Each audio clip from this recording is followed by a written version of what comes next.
امام ابو حنیفه رحمۃ اللہ علیہ بچا غیبت کو نا وردا دا بادام او د پسته حلوا لګلا وی دا زما غیبت کې هلکه دا تا ته پسې بدر دوای او ته ول د بادام او د پستو حلوا لګي نو دې خو ما سره ډېر ښه کوي کنه چې ما پسې غیبت کوي نو زما ګناهونه کموي او زمانه کې زیاتوي علما بس وشي خدا عالمان دي لګیا دي که څوک ښه وي او که بد وایي دی ور دین خدمت کوي حجاج ابن یوسف ډېر عالمان شهیدان کړو او ډېر تکلیف به ورته ورکاو آخر کې معده کې څه نقصان پیدا شو ډېر زیات چې کوم دی ټوپونه به وال ډېر خطرناک حالت کې گرفتار نو حسن بصري رحمۃ اللہ علیہ پسې سړی راولېږه وایي ما ته دعا وکړه نو حسن بصري رحمۃ اللہ علیہ ورته سوال جواب راولېږه چې تا ته دعا نه کوم تا ته ما نه وایي چې د علماونه قلار شه ته قلارې دی اوس به دې دا حالت دي چا سړی راغی دا سوال جواب ګناه ورته دوباره راولېږه وایي ما داسې نه دي ویلی چې دا دعا وکړي چې ما الله جوړ کړي داسې دعا مې نه ده ویلې دا مې ویلې چې الله مې د دې حالت نه خلاص کړي دا په څه مصیبت ګرفتار یم دا دومره مصیبت دی لحوم العلماء مسمومة د علماء غوښې دا چې کومې زهریله دي او چې دغه زهر سړی وخوري دا سړی به چې کوم دی هلاکېږي او تباه کېږي به په ځان رحم پکار دی په خپل آخرت رحم پکار دی د علماء چې غیبت کوي نو بس هغوی خوشحالېږي دته که څوک عالم پسې کنځلې وکړي عالم به څه وکړي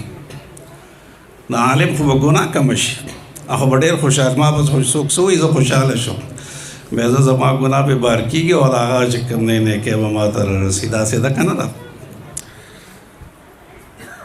خو ځان به خرابوي یو سړی علماو پسې لګیا وي دو څیزونه باندې الله ډېر خفه کېږي یو سودخور نه الله وایي سودخوره که سود نه پرېږدې زما جنگ ته تیار شه فأذنوا بحرب من الله ورسوله الله قرآن مجید کې واضح اعلان کړی علماء کرام ناست دي او دویم چې عالم سره بزرګان او اولیاء الله سره دشمني کوي من عاد لی ولیا فقد آذنته بالحرب خطیب بغدادي رحمه الله ذکر کړی دی چې امام ابو حنیفه رحمۃ اللہ علیہ امام شافعی رحمۃ اللہ علیہ فرمایلی دي که عالم د الله ولی نشي نو په مخ د ځمکه بل ولی نشته د کار د قرآن سره دی د دین سره دی د نیکۍ سره خلکو ته خلال ښایي او دا د انسان دپاره ډېر نقصاني وي د دنیا ډېر لوی ډګري به یې ډاکټري به یې انجینري به یې د بادشاهۍ ډګرۍ به یې د گورنرۍ به یې څه به یې څه به یې خو لیکن اب تعالی سفارش نشي کولی دا بچې خړ پړ دا به تا لپاره سفارش کوي او ته په دنیا کې فخر په هغې بچي باندې کوې چې غټه ډګري حاصله کړه او ډېر لوی تعلیم یې کړی دی او ډېر لوی افسر ګرځېدلی دی ته فخر په هغه کې فخر چې کوم دی په دې بچي نه کوې لیکن دا به آخرت کې تا جنت ته راکاږي او ستا دپاره به سفارش کوي او بل به په خپل غم کې او چې کوم دی ستا غم منع کوي نو چې ستا هم کم بچی کېږي نو هغه سره چې کوم دی هغه لار خپلول چې کوم دی پکار دی خپل بچي دا دین ته راوستل پکار دی موږ چې څوک موږ سره ښه کوي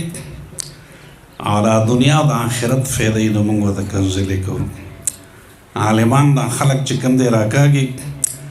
دین طرف ته راکاږي قرآن ته راکاږي او جماعت ته راکاږي مدرسې ته راکاږي جنت په لارې روانوي د جنت لار هم دغه ده که نه چې مدرسه هم د جنت لار ده جماعت د جنت لار ده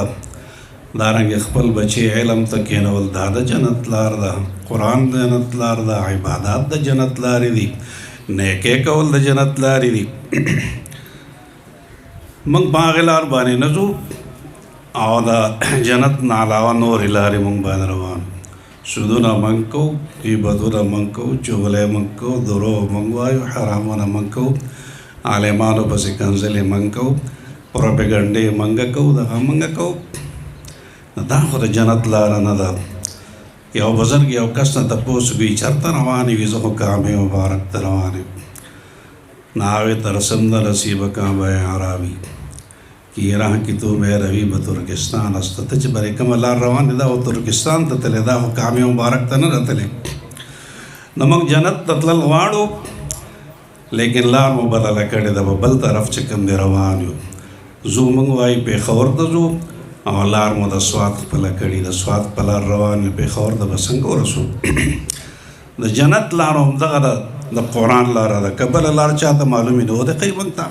د قرآن لاره ده د دین لاره ده د علماو لاره ده د قاریانو ده د حافظانو ده